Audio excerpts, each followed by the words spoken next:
Praise the Lord. ఈరోజు March 31వ తారీఖు 2025వ సంవత్సరం సోమవారం ఉదయం 10 గంటలకి బందరు రోడ్లోని ఒకప్పుడు కాందారి హోటల్ అనబడే మురళీ ఫార్చ్యూన్ హోటల్ వెనుక ఉన్న కింగ్స్ కుషైన్ ఆ హాల్లో జరిగిన క్రైస్తవుల ఐక్యత గురించి ఇప్పుడు ప్రవీణ్ పగడాల గారి దుర్మరణం విషయమై కార్యక్రమం జరిగింది. అయితే నాకు కొంత అసంతృప్తి కలిగింది. ఏఐసిసి 2 ఏఐసీలు ఉంది. ఒకటి ఆల్ ఇండియా క్రిస్టియన్ అసోసియేషన్, మరొకటి ఇంకొకటి కూడా ఏఐసిసి ఉంది. అందులో సేవలు అందించాను. కృష్ణా జిల్లా పబ్లిసిటీ సెక్రటరీగా కూడా 2009-10 ఆ ప్రాంతంలో ఉన్నాను. డాక్యుమెంట్స్ ఉన్నాయి. క్రైస్తవ్యంలో పండిపోయాను. కానీ ఒకటి, ఈరోజు కొందరు ప్రముఖులు మాట్లాడిన విధానానికి నేను ఒక నిమిషం అడిగాను అవకాశం మాట్లాడటానికి. ప్రతి వాడికి నీ అభిప్రాయం నాకు, నా అభిప్రాయం నీకు, ఒకళ్ళది ఒక అభిప్రాయంగా ఉంటుంది. దురదృష్టవశాత్తు నాకు అవకాశం ఇవ్వాల.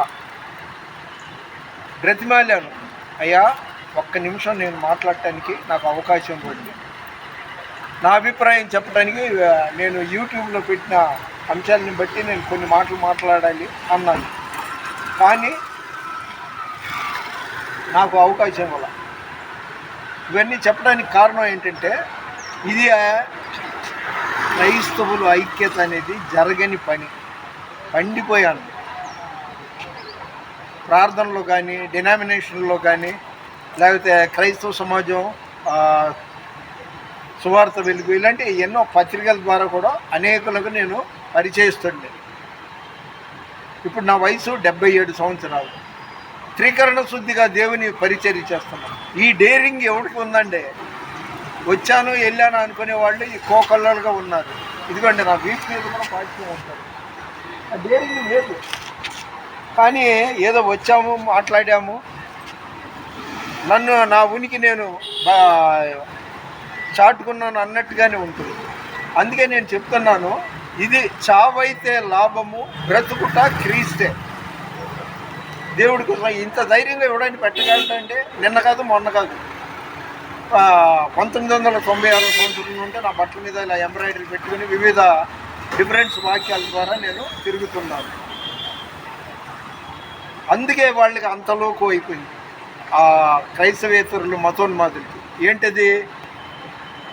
ఒక కేడీ లేడీ ఏమనింది, పగిలిందా పడాలా, తల పగిలిందా అని డ్యాన్స్ ఆడుతూ కోతిలాగా 36 వంకరలు పెట్టింది.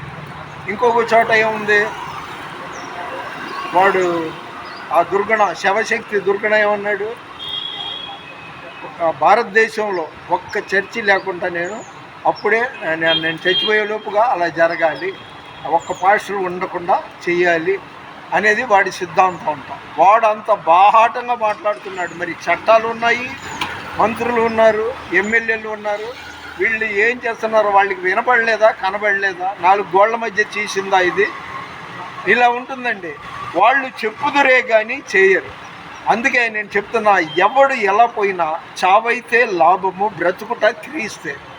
నేను బ్రతికినన్నాళ్ళు కూడా రియల్ క్రిస్టియన్ మ్యాన్ ఆఫ్ గాడ్గా కొనసాగుతాను.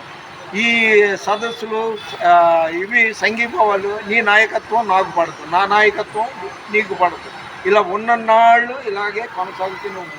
ఇది దురదృష్టకరమైన విషయం, చాలా బాధాకరమైన విషయం.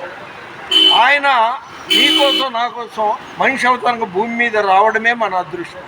ఆయన మన పాపాల గురించి చనిపోవడమే మన అదృష్టం. మరి ఆయన కోసం నేనేం చేశాను? ఎవరినో వంకపెట్టను. నీది ఆ డినామినేషను, వాడిది ఈ డినామినేషను, ఇక్కడికే సరిపోతుంది. అందుకే నా 35 ఏళ్ల అనుభవంలో చెప్తున్నాను, ఇది జరగని పని, అరగని తిండి అంటే ఇదే. చెప్పేవాడికంట వినేవాడు లోకువ. దీనికి టైటిల్ ఏంటంటే వినేవాడు లోకువ. ఇది నా 1000వ ఈ వీడియో యూట్యూబ్లో పెడుతున్నాం. మన వినికిడిలో దేవుడి కొన్ని మాటలు దీవించును గాక. దేవుని పరిచర్యలో మీ రత్నం ఫ్రాన్సిస్. God bless you. ఏంటి తింటున్నావు? ఆమె చెప్పారు. రైట్.